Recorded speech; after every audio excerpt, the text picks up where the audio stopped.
ఒక చిన్న పల్లెలో గుడిసెలు పక్కనే ఒక పెద్ద చింత చెట్టు ఉండేది.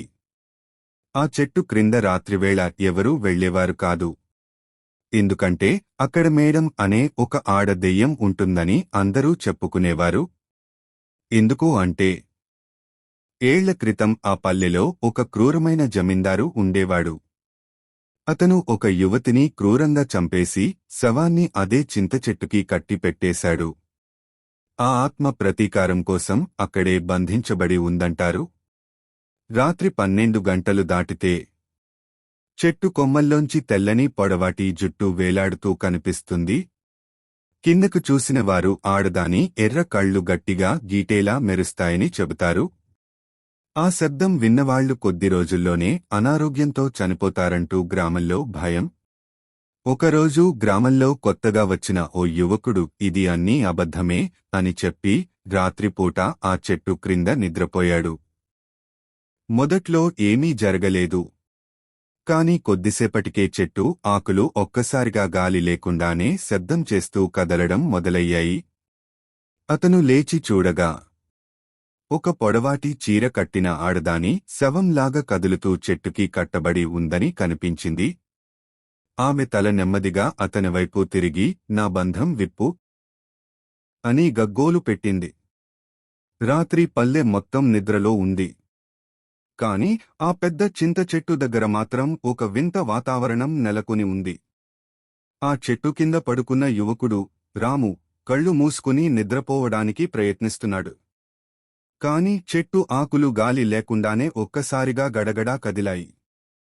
ఇది నా భ్రాంతి మాత్రమే కావచ్చు అనుకున్నాడు రాము. కాని వెంటనే ఆకుల మధ్యనుంచి స్త్రీ స్వరం వినిపించింది. ఎవరు నా బంధాన్ని విరిచేవారు? ఎవరు నా ఆత్మను విముక్తి చేస్తారు? రాము ఒక్కసారిగా లేచి చుట్టూ చూశాడు. ఎవరూ లేరు. కాని చెట్టు దగ్గర నేలమీద ఎర్రని బొట్టులు రాలుతున్నాయి. దగ్గరగా చూసినప్పుడు అవి రక్తపు చుక్కలు అని తెలిసింది. భయంతో రాము వెనక్కి తప్పుకోబోయాడు. కాని చెట్టుకి కట్టిన పొడవాటి తెల్లని చీరలో ఉన్న ఆడదాని శరీరం ఒక్కసారిగా కదిలింది. ఆమె తల నెమ్మదిగా తిరిగి రాము వైపు చూసింది. ఆమె 2 కళ్ళు ఎర్రగా మండుతుండగా గొంతు నుంచి ఒక గగుర్పాటుగా చేసే ఆ అనే అరుపు బయటకు వచ్చింది. రాము భయంతో చెట్టు కిందనుంచి పారిపోవడానికి ప్రయత్నించాడు. కాని ఆమె జుట్టు లాగా పొడవుగా పెరిగి అతని కాళ్లను బిగించి పట్టుకుంది. రాము పడిపోతూ గట్టిగా కేక వేశాడు. దేవుడా రక్షించు! అప్పుడే ఆ చెట్టుపై నుంచి ఒక నల్ల కాగం కేకలు వేస్తూ రెక్కలు కొడుతూ కిందకు పడిపోయింది. ఆ క్షణంలో దెయ్యం జుట్టు కాస్త సడలింది. రాము వెంటనే లేచి ఊపిరి బెగపట్టి పరుగెత్తి గ్రామం వైపు పరిగెత్తాడు. అతని వెనకాల ఇంకా ఆడదాని కేకలు మార్మోగుతూనే ఉన్నాయి. నా బంధం విప్పు! లేకపోతే నువ్వే నా బలి అవ్వాలి! రాము ఊపిరి ఆడక పరుగెత్తుకుంటూ గ్రామానికి చేరుకున్నాడు. చెమటలతో తడిసి గుండె బలంగా కొట్టుకుంటూ అతను తలుపు తట్టాడు. అతని తల్లి తలుపు తెరిచేసరికి ఏం అయిందిరా రాము? ఈ రాత్రి చెట్టు దగ్గరికి వెళ్లమన్నావు కదా? ఏమైంది? అని ఆందోళనగా అడిగింది. రాము మాట రాలేక నిట్టూర్చుకుంటూ వణుకుతూ అమ్మా! నిజమే! ఆ చెట్టు దగ్గర దెయ్యం ఉంది. ఆడదాని శరీరం చెట్టుకి కట్టబడి ఉంది. నాకు బలి కావాలని అరిచింది అన్నాడు. తల్లి ఒక్కసారిగా తడుముకుంది. ఆమె భయంతో గట్టిగా కేక వేసింది. ఆ కేక విని పక్కవాళ్లు కూడా చేరుకున్నారు. గ్రామ పెద్ద సుబ్బయ్య వచ్చి రామును నిలదీశాడు. ఎంతసార్లు చెప్పాం ఆ చెట్టు దగ్గరికి వెళ్ళొద్దని? ఇప్పుడు ఆ దెయ్యం నీకే కట్టుబడిపోయింది రా! ఇక గ్రామమంతా ప్రమాదంలో పడుతుంది. గ్రామస్తులందరూ ఆందోళనలో పడ్డారు. ఎవరో ఒకరు పూజారిని పిలవాలని సూచించారు. అప్పటివరకు మౌనంగా విన్న ఒక వృద్ధురాలు, ఆ గ్రామంలో అమ్మమ్మ అని పిలిచేవారు, నెమ్మదిగా మాట్లాడింది. అది సాధారణ దెయ్యం కాదు. ఆ జమీందారు చంపిన ఆ యువతి ఆత్మే. దానికి ప్రతీకారం తీరాల్సిందే. ఎవరో ఒకరు ఆమె బంధాన్ని విప్పాలి. లేకపోతే రాత్రికి రాత్రే గ్రామం అంతా శపిస్తుంది. రాము వణుకుతూ, అమ్మమ్మ, ఆమె నన్నే పిలుస్తుంది. నన్ను వదిలిపెట్టదు అని కన్నీళ్లు పెట్టుకున్నాడు. అంతలోనే ఆ రాత్రి గ్రామంలో ఒక వింత జరిగింది. ప్రతి ఇంటి ముందు ఉన్న దీపాలు ఒక్కసారిగా ఆరిపోయాయి. ఆకాశంలో మేఘాలు కమ్ముకుని పిడుగులు పడుతున్నాయి. రాత్రి నిశ్శబ్దంలో ఒకే ఒక్క శబ్దం మార్మోగింది. నా బంధం విప్పు, లేకుంటే మీరందరూ చనిపోతారు. గ్రామం మొత్తం భయంతో కమ్ముకుపోయింది. గ్రామ పెద్దలు తక్షణమే ఒక పూజారిని పిలిపించమని నిర్ణయం తీసుకున్నారు. రాత్రంతా ఎవ్వరూ నిద్రపోలేకపోయారు. ప్రతి ఇంటి తలుపులు బిగించి దీపాలు వెలిగించారు. కాని వెలుగులు కూడా నల్లని నీడలతో మసకబారిపోతున్నాయి. ఉదయం పూటే గ్రామ పెద్ద సుబ్బయ్య, రాము తల్లి మరికొందరు కలిసి పక్క గ్రామం నుంచి పూజారి ఈ శివశర్మ అని పిలిపించారు. పూజారి వచ్చిన వెంటనే గ్రామం పరిస్థితిని విన్నాడు. కొంతసేపు కళ్ళు మూసుకుని ధ్యానం చేసి గట్టిగా అన్నాడు, అది సాధారణ ఆత్మ కాదు. బంధించబడిన ప్రతీకార ఆత్మ. దానికి న్యాయం జరగకపోతే అది ఎప్పటికీ గ్రామాన్ని వదిలి వెళ్లదు. రాము భయంతో అడిగాడు, స్వామీ, నన్నే ఎందుకు పిలుస్తోంది? నా తప్పేముంది? పూజారి గంభీరంగా సమాధానమిచ్చాడు, ఆ ఆత్మ నువ్వే తన విముక్తికి కారణం అవుతావని నమ్ముతోంది. నీ రక్తం, నీ ధైర్యమే ఆ బంధాన్ని విప్పగలవు. ఆ సాయంత్రం పూజారి గ్రామ పెద్దలతో కలిసి ఆ చింత చెట్టు దగ్గరికి వెళ్లాడు. చెట్టు దగ్గర వాతావరణం గడ్డకట్టినట్టుంది. పక్షులు ఎగరలేదు. గాలి ఆగిపోయింది. పూజారి మంత్రాలు జపించడం మొదలుపెట్టాడు. అకస్మాత్తుగా చెట్టు కొమ్మలు ఊగుతూ ఆడదాని అరుపులు వినిపించాయి. ఎందుకు నన్ను ఇన్ని ఏళ్లు ఇక్కడ బంధించారు? నాకు న్యాయం కావాలి. రాము ఆ స్వరం విని వణికిపోయాడు. చెట్టుకి కట్టిన పొడవాటి తెల్లని చీరలో ఉన్న రూపం కాస్త స్పష్టమై కనిపించింది. ఆమె శరీరం రక్తంతో తడిసి ఉంది. కళ్లలో మండుతున్న ఎర్రటి జ్వాలలు. ఒక్కసారిగా చెట్టు కింద నేల పగిలి దట్టమైన పొగలు బయటకు వచ్చాయి. ఆ పొగల మధ్యన ఆడదాని ఆత్మ ఉగ్రరూపంలో ప్రత్యక్షమైంది. ఆమె అరుపుతో పూజారి చేతిలోని కలశం చెల్లాచెదురైపోయింది. మంత్రాలు ఆగిపోయాయి. గ్రామస్తులంతా వెనక్కి తగ్గిపోతుండగా ఆ ఆత్మ నేరుగా రాము వైపు చూపింది. నువ్వే నా బంధం విప్పాలి. లేకుంటే ఇక్కడ ఒక్కరినీ బతకనివ్వను అని గర్జించింది. ఆ రాత్రి చెట్టు కింద పూజారి మంత్రాలు ఆగిపోవడంతో గ్రామస్తులందరి గుండెల్లో భయం రెట్టింపయింది. ఆ ఆత్మ గర్జిస్తూ రామువైపు చేతిని చాపింది. ఆ చేతి పొడవుగా పెరిగి అతని మెడను పట్టుకోవడానికి ముందుకు వచ్చింది. రాము భయంతో కదలలేకపోయాడు. ఆ క్షణంలో పూజారి గట్టిగా మంత్రం జపిస్తూ తన త్రిశూలాన్ని నేలలో గుచ్చాడు. అప్పుడే ఒక కాంతి వెలుగై రాముపై పడింది. ఆత్మ ఒక్కసారిగా వెనక్కి తగ్గింది. కాని ఆ కాంతి కేవలం కొద్ది క్షణాలు మాత్రమే నిలిచింది. ఆ తర్వాత ఆ ఆత్మ మరింత భయంకరంగా మారి గర్జించింది. నన్ను ఆపలేవు. న్యాయం జరిగేవరకు నేను ఈ చెట్టుని, ఈ గ్రామాన్ని వదిలిపెట్టను. ఒక్కసారిగా చెట్టు ఆకులు గాలివానలాగా గట్టిగా కదిలాయి. గ్రామం అంతా వణికిపోయింది. పిడుగులు ఆకాశాన్ని చీల్చాయి. గ్రామస్తులు భయంతో పరుగులు పెట్టారు. ఎవరో ఒకరు కేక వేశారు, ఆమె మనందరినీ చంపేస్తుంది. పారిపోండి. రాము మాత్రం వణుకుతూ పూజారిని పట్టుకుని అడిగాడు, స్వామీ, నేను ఏమి చేయాలి? ఆమె నన్నే పిలుస్తోంది. పూజారి గంభీరంగా అన్నాడు, రాము, ఈ దెయ్యం కేవలం ఒక పిశాచం కాదు. ఇది బంధిత ఆత్మ. ఆమె మరణం వెనుకున్న నిజం తెలుసుకుంటేనే విముక్తి కలుగుతుంది. ఆ నిజం వెలికి తీయకపోతే ఈ గ్రామం మొత్తం నాశనం అవుతుంది. రాము కళ్లలో భయం, కానీ లోపల ధైర్యం కొద్దిగా పెరిగింది. స్వామీ, నేను ఆ నిజం కనుక్కుంటాను. కాని ఎలా అని అడిగాడు. అప్పటికి ఆ ఆత్మ మళ్లీ కేక వేసింది. ఆ కేకతో చెట్టు కొమ్మ ఒకదానిమీద ఒకటి బిగుసుకుని ఆ చెట్టు దగ్గర నిలబడ్డ ఒక గ్రామస్థుడిని గాల్లోకి లాగేసి నేలమీద పడేసింది. ఆ వ్యక్తి అక్కడికక్కడే ప్రాణాలు వదిలాడు. గ్రామం మొత్తం కేకలతో గందరగోళం అయిపోయింది. రాముకు అర్థమైంది ఇది ఇక చిన్న విషయం కాదని. ఇప్పటినుండి అతని జీవితం ఆ దెయ్యం బంధంతో ముడిపడింది. ఆ చెట్టు కింద జరిగిన భయంకర సంఘటనతో గ్రామం మొత్తం నిశ్శబ్దమైపోయింది. ఒక మనిషి ప్రాణాలు పోయాక అందరూ తమ ఇళ్లలో తలుపులు బిగించుకుని గుడిగంటలు మోగిస్తూ రాత్రి గడిపారు. రాము మాత్రం ఆ రాత్రి కన్నుమూయలేకపోయాడు. పూజారి చెప్పిన మాటలు అతని చెవుల్లో మార్మోగుతూనే ఉన్నాయి. ఆమె మరణం వెనుకున్న నిజం వెలికి తీయాలి. అదే విముక్తి మార్గం. ఆ ఉదయం రాము గ్రామ పెద్ద సుబ్బయ్య దగ్గరికి వెళ్లి అన్నాడు. తాతయ్య, జమీందారు ఎవరు? ఆయన చేసిన పాపం ఏమిటి? ఆ అమ్మాయి ఎవరు? సుబ్బయ్య నిట్టూర్చి చెప్పడం ప్రారంభించాడు. రాము 25 ఏళ్ల క్రితం ఈ గ్రామంలో జమీందారు నరసింహం ఉండేవాడు. అతను చాలా క్రూరుడు. పేదల నుంచి భూములు లాక్కుని ఎవరికీ న్యాయం చేయకుండా పాలించేవాడు. ఆ సమయంలో ఒక పేద కుటుంబంలో మాలతి అనే యువతి ఉండేది. అందం, మంచితనం కలిసిన ఆమెలాంటి అమ్మాయి ఈ గ్రామంలో మరెవరూ లేరు.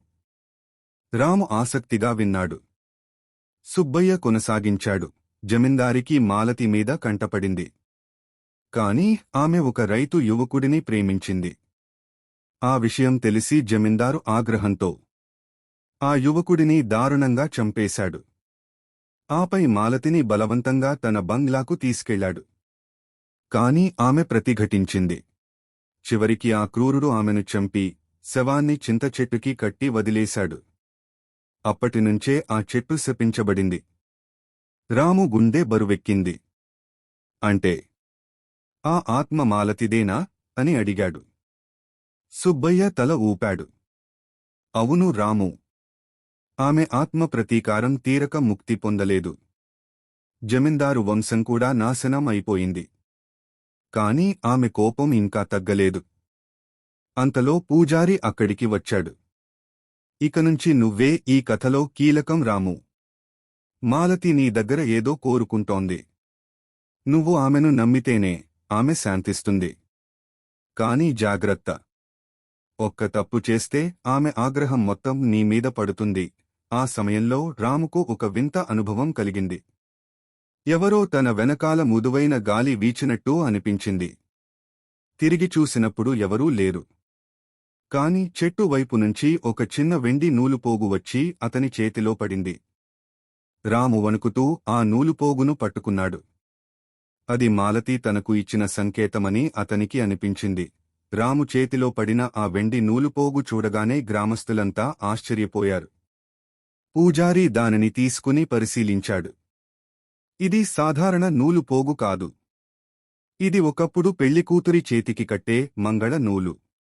మాలతి తన పెళ్లిరోజు వేసుకున్నది కావచ్చు. దీని ద్వారా ఆమె నీతో మాట్లాడాలని ప్రయత్నిస్తోంది రాము. రాము గుండె కొట్టుకోవడం బలంగా వినిపించింది.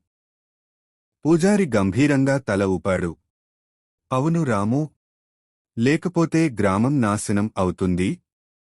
ఈ పూజలో నువ్వే మాలతి వరుడు అవ్వాలి. రాత్రి చివర్లో మాలతి ఆత్మ మళ్లీ ప్రత్యక్షమై ఒక మాట చెప్పింది. రేపు పౌర్ణమి. అదే నా పెళ్లిరోజు. రేపు పీటలమీద నువ్వు నా వరుడిగా నిలబడాలి. అప్పుడే నేను విముక్తి పొందుతాను. లేకపోతే అని గర్జించగానే చుట్టూ గాలి కేకలు వేస్తూ ఇళ్ల కిటికీలు పగిలిపోయాయి. రాము నిశ్చేష్టుడై నిలిచిపోయాడు. గ్రామస్తులు వణికిపోయారు. పూజారి కళ్లలో ఆందోళన స్పష్టమైంది. పౌర్ణమి ముందురోజు రాత్రి మొత్తం గ్రామం నిద్రపోలేకపోయింది. ప్రతి ఒక్కరి మనసులో ఒకటే భయం, రాముని పెళ్లి మాలతి ఆత్మతో. పూజారి గ్రామ పెద్దల గుడిలో ప్రత్యేకంగా మండపం కట్టించారు.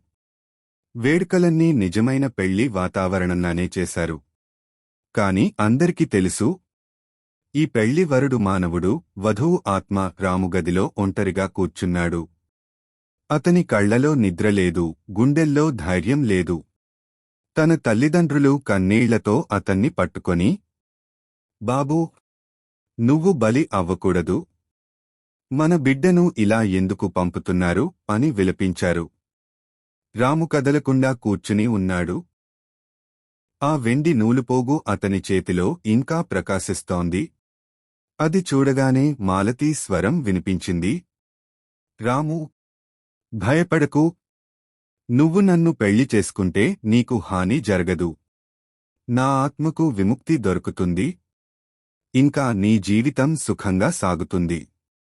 ఆ స్వరం వినగానే రాముని గుండె మరింత భారమైంది.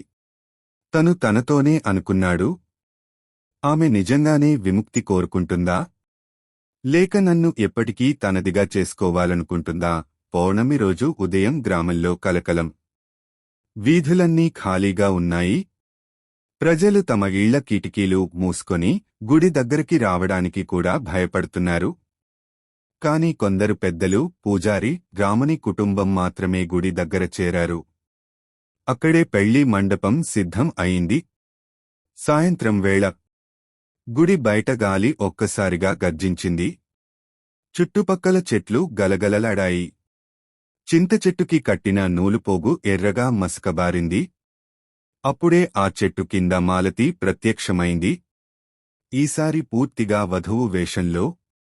ఎర్రచీర, బంగారు నగలు, మస్తకంపై తిలకం. కాని ముఖం మాత్రం తెల్లటి ఛాయతో భయంకరంగా ఉంది. ఆమె కళ్ళు అగ్నిలా ఎర్రగా మెరిశాయి. గ్రామస్థులు ఒక్కసారిగా కేకలు వేశారు. కొంతమంది అక్కడి నుండి పరుగెత్తారు. మాలతి నెమ్మదిగా ముందుకు నడుస్తూ, ఇవాళ నా పెళ్లి రోజు. నన్ను వదిలేసినవాడు తప్పించుకున్నాడు. కాని నువ్వు రాము, నువ్వు నన్ను వరుడిగా అంగీకరించాలి. ఇక వెనక్కి పోవడం లేదు అని గర్జించింది. రాత్రి పౌర్ణమి చంద్రుడు పైకి రావడంతో పూజారి మంత్రాలు ప్రారంభించాడు. రాము మండపం దగ్గర కూర్చున్నాడు. ఆత్మవధువుగా మాలతి అతని పక్కన కూర్చుంది. అగ్నికుండం వెలుగులో ఆమె ముఖం ఒక్కసారి అందంగా కనిపించింది. ఒక్కసారి దెయ్యంలా భయంకరంగా మారింది. గ్రామం మొత్తం నిశ్శబ్దంలో మునిగిపోయింది. ఎవరూ శ్వాస కూడా ఆడలేకపోయారు. పౌర్ణమి రాత్రి చంద్రుని వెలుగులో గుడి వద్ద పెద్ద ఊహాగ్రహం ఏర్పాటయింది. రాము మండపం దగ్గర కూర్చున్నాడు. పూజారి శివశర్మ మంత్రాలు జపిస్తూ ప్రతి ఒక్కరికీ సూచనలు ఇస్తున్నాడు. మాలతి ఆత్మవధువు వేషంలో రాము పక్కన కూర్చుంది. ఆమె కళ్లలో కాసేపు కన్నీళ్లు, కాసేపు కోపం. చుట్టూ చెట్లు ఊగుతున్నాయి. గాలి అతమాటలతో కేకలు వేసి గూడిదన చల్లచూపుతో. పూజారి శివశర్మ మంత్రం ప్రారంభించాడు. ఓ మాలతి ఆత్మ, నువ్వు శాంతి పొందాలి. రాము నీకు నిజమైన వరుడు కావాలి. ఈ పూజ ద్వారా నీ బంధం విడిపోతుంది. మాలతి ఆత్మ ఒక్కసారిగా గర్జించింది. నాకు న్యాయం ఇవ్వాలి. నా పెళ్లి పీటలపై నువ్వే నిండాలి. అతను తప్పించుకున్నాడు. కాని నువ్వు, రాము, నన్ను వదలకూడదు. రాము వణుకుతూ మళ్లీ వెనక్కి తప్పాడు. ఆ క్షణంలో ఆత్మ తన చేతిని రాము చేతిలో పెట్టింది. చేపట్టినప్పుడు వింతగా చెడు శక్తి తగ్గిపోతోంది. శాంతి స్పర్శ గుర్తొచ్చింది. రాము గుండె బలంగా కొట్టుకుంటూ అడిగాడు, నువ్వు నిజంగా విముక్తి కోరుతున్నావా? నన్ను నమ్మావా? మాలతి నెమ్మదిగా నోచిపూసిన లిపి, అవును. నువ్వే నా బాధను తీర్చగలవు. నా పెళ్లి ఆగిపోయింది. నా ఆత్మ బంధంలో ఉంది. నువ్వు నా పీటలపై కూర్చున్నా నాకు శాంతి లభిస్తుంది. పూజారి శివశర్మ మంత్రం కొనసాగించాడు. రాము మాలతి పక్కన కూర్చొని ఆమె కోసం ఆ పూజలో పాల్గొన్నాడు. అకస్మాత్తుగా చెట్టు ఆకులు కుదిరి మసకబారిపోయాయి. గాలి గడగడ వేయడం ఆగిపోయింది. మాలతి ఆత్మ కాస్త నెమ్మదిగా తన వేదనను తాకుతూ విప్పి విముక్తి పొందింది. ఆమె కళ్ళు మరొకసారి అందంగా మెరిశాయి. తిరిగి వెనక్కి కదలకుండా నిలిచింది. నువ్వు నిజంగా నమ్ముకున్నావు. ధన్యవాదాలు రాము. ఇప్పుడు నేను విముక్తి పొందుతున్నాను అని చెప్పి ఒక్క కాంతి పుంజుగా మారి ఆకాశంలో చొచ్చుకుపోయింది. గ్రామం లోకం శాంతిగా మారింది. చెట్టు ఇంకా ఉంది, కాని భయంకరంగా లేదు. రాము, గ్రామస్థులు, పూజారి అందరూ ఆ విశేషాన్ని ఆస్వాదించారు. రాము తన తల్లిదండ్రులతో ఇంటికి తిరిగి వెళ్ళాడు. తన గుండె భయంతో, ధైర్యంతో, కాని మాలతి ఆత్మకు న్యాయం చేశాడన్న సంతోషంతో నింపబడింది. ఈ కథ ఇంతటితో ముగుస్తుంది. ఈ వీడియో మీకు నచ్చినట్లయితే మన ఛానెల్ను సబ్స్క్రైబ్ చేయండి.